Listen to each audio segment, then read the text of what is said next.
Jadi pertama kita harus bagi reaksi itu dalam beberapa kategori, Bang. Pertama adalah reaksi dari capres-cawapres itu sendiri, Mhm.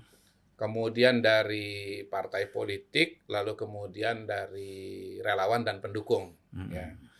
Nah, kalau dari capres sendiri memang sebetulnya apa yang disampaikan oleh Mas Anies dan Mas Ganjar, saya langsung saja nih, berbeda tipe reaksinya dengan ketika mereka terpilih Menjadi dan menang pilkada gubernur. Iya ya. Mas Ganjar misalnya kan Ah. paling tidak 2018 ya. Beliau kan Ini iya, 2 kali kan beliau ini ikut pilkada Mas Ganjar ini, Iya iya. 2013, 2018. Mhm. 2013 itu dia melawan petahana namanya Bibit Waluyo. Ya. Nah, Bibit Waluyo itu memberikan contoh yang sangat bagus. Saya ingat betul kok, pada saat hasil quick count itu keluar, ditanya oleh wartawan, keluar itu kan artinya sudah bisa dideklarasikan itu kira-kira jam 3, jam 4. Mhm. Ada wartawan datang ke rumah beliau dan bertanya kepada Pak Bibit, "Pak Bibit bagaimana reaksinya melihat hasil quick count?" Apa reaksinya beliau? "Oh ya sudah, memang hasilnya ini saya kalah, ya sudah, saya terimalah," kira-kira begitu. Luar biasa, sangat Iya ya. sportif dan sangat Gentleman. gentleman, ya. Nah, saya nggak ingat persis reaksinya Mas Ganjar pada waktu itu seperti apa. Rasa-rasanya sih ya tentu mensyukuri dan menerima ya. Mhm. Nah, yang jelas-jelas ada videonya itu adalah ketika tahun 2018 Iya. beliau diumumkan oleh media quick count sebagai yang menang hasil quick count gitu ya, versi quick count, dan kebetulan Indobarometer juga waktu itu di Jawa Tengah juga ada quick count-nya. Sama dengan 3 barangkali lembaga yang lain gitu ya. Ditanya oleh wartawan TV One, bagaimana reaksinya? Ya bersyukur, senang dengan hasil quick count ini. Ya biasanya walaupun ini hipotesis ini ya nggak akan jauh dari real count-nya nanti gitu ya. Ini pekerjaan pollster, surveyor. Beliau katakan begitu. Kita terima ini, kita percaya. Lalu kemudian ditanya apakah akan mendeklarasikan? Ya, deklarasi itu ada 2 macam. Pertama deklarasi versi quick count, yang kedua deklarasi versi real count. Iya. Setidaknya deklarasinya ada 2 tahap. Tahap pertama adalah tahap di mana satu kemenangan berdasarkan quick count. Yang kedua adalah apa yang ada di real count nanti. Maka apapun namanya deklarasinya ada deklarasi quick count dan deklarasi real count. Itu 2018 ya? 2018. Jadi Mas Ganjar tuh jelas-jelas percaya dan menerima hasil quick count. Nah, Mas Anies juga tidak se-eksplisit seperti Mas Ganjar mengatakan kita syukuri hasil quick count gitu. Tapi dia mengeluarkan pernyataan, kita lihat indikasi dari angka-angka ini kita unggul. Dia waktu itu menyebut exit poll. Iya ya. Pada putaran pertama, Mas Anies ini maju pilkada baru 1 kali, tapi yang 1 kali itu kan 2 kali 2 putaran. coblosan. Karena 2 putaran. Gitu. Putaran pertama lalu putaran kedua. Jadi di putaran pertama dia jelas menyebut nama exit poll. Nah, kalau kita bicara hasil kan, exit poll ini kan lebih lemah daripada quick count. Iya. Gitu. Lebih doif. Iya. Iya kan, karena Iya. masih ada yang belum Sanatnya ya? masih merahasiakan kan begitu kan itu. Ya, sementara kalau quick count jauh lebih akurat. Nah, exit poll aja percaya, masa quick count nggak percaya kan begitu kan? Ya. Nggak tahu waktu itu salah sebut atau bagaimana lah. Pokoknya intinya dia ada menyebut nama exit poll. Nah, yang kedua pun beliau yang mengatakan kita mensyukuri ya, yang maha membolak-balikkan hati pada hari ini telah menetapkan bahwa hatinya adalah hati kita pada perubahan untuk Jakarta. Gitu.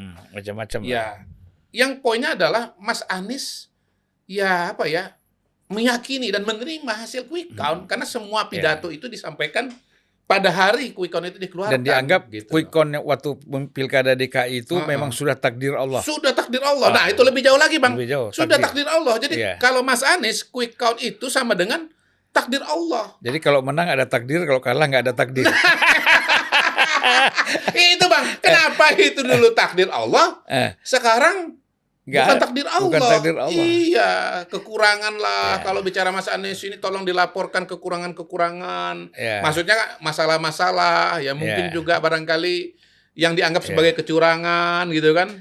Ya dulu takdir itu bisa karena kan belum. Takdir itu kalau bagus buat kita namanya takdir. Kalau nggak bagus bukan takdir. Bukan takdir. Tapi bisa juga orang bilang itu bukan takdir, musibah. Musibah. Gitu. Ya, Ganjar pun juga apa ya? Waktu itu kan 2024 ini kan Anda percaya suara saya sebegitu. Wah. Padahal sudah hasil quick count. Iya. Saya kalau ketemu Mas Ganjar saya mau bilang, Anda percaya dengan hasil quick count Jawa Tengah 2018? Ya kita pernah diskusi kan, kita pernah diskusi. Iya. Diskusi kita ketika itu mengatakan bahwa karena setelah Jokowi tidak mendukung Ganjar lagi, maka suara Ganjar akan rendah. Iya. Bahkan saya ingat tuh Mr. Q mungkin yang mengatakan Iya. suara Ganjar ini memang bisa lebih rendah dari suara PDIP sebelum pemilu itu. Iya. Nah, itu kan ada indikasinya kan? Iya. Jadi gini Bang, suara Ganjar itu lebih rendah daripada suaranya PDIP? serendah itu, bukan. Dia kan nanya apakah suara saya bisa serendah itu?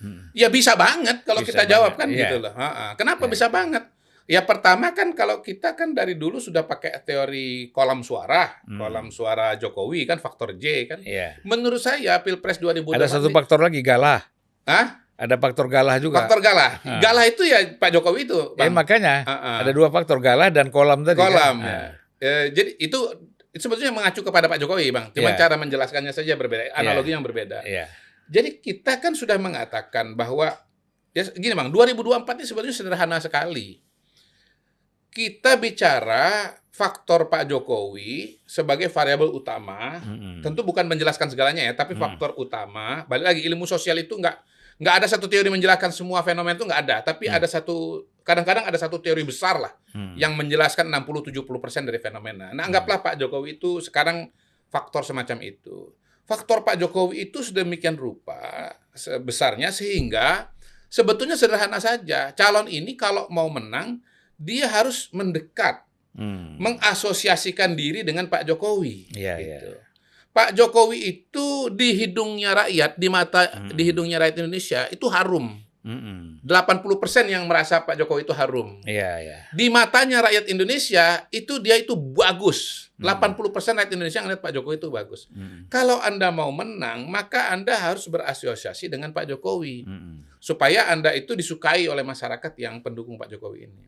Nah, kalau Anda menyerang Pak Jokowi, menjauhkan diri dari Pak Jokowi, maka Anda cuma dapat 20% saja. Nah, yang 20% ini kan kemudian ditempati oleh Mas Anies. Nah, yang 80% pada awalnya ada dua orang di situ. Prabowo dengan Ganjar. Tapi dalam perjalanannya Prabowo makin mendekatkan diri dengan Jokowi. Ya baik karena ada Gibran di sana maupun visi misinya konsisten mendekatkan dengan Pak Jokowi, bahkan melandaskan visi misinya kepada apa yang dikerjakan Pak Jokowi. Retorikanya juga konsisten melanjutkan Pak Jokowi, baik di acara-acara panggung terbuka, debat calon presiden. Sementara Mas Ganjar makin menjauhkan diri dengan Pak Jokowi, menyerang pemerintah Pak Jokowi, ada tagar macam-macam, kami muaklah dan segala macam. Nyerang Pak Jokowi gitu. Sehingga akhirnya justru Mas Ganjar ini makin keluar atau terlempar dari kolamnya Pak Jokowi. Atau dari faktor Pak Jokowi. Nah, yang ketika dia terlempar dari Pak Jokowi, suara Pak Prabowo makin naik, suara dia makin turun. Sementara dia mau pindah ke kolam yang satu lagi, kolam yang tidak puas, sudah ada penghuninya, sudah ada yang punya sertifikat, namanya Anies Baswedan gitu. Jadi identitasnya Mas Ganjar ini nggak jelas apakah Pak Jokowi atau apakah pro Pak Jokowi atau antitesisnya Pak Jokowi kan akhirnya dari dua kolam itu dia nggak dapat gitu loh. Nah yang kedua kita kan udah lihat trennya suara Mas Ganjar di berbagai survei bahwa trennya itu terus menurun gitu loh. Jadi kalau kemudian jadi 16 atau 17 tidak mengherankan karena memang trennya terus menurun gitu. Tapi ya soal paling utama adalah kok Mas Ganjar seolah-olah nggak menyadari sampai bertanya, Anda percaya suara saya segitu?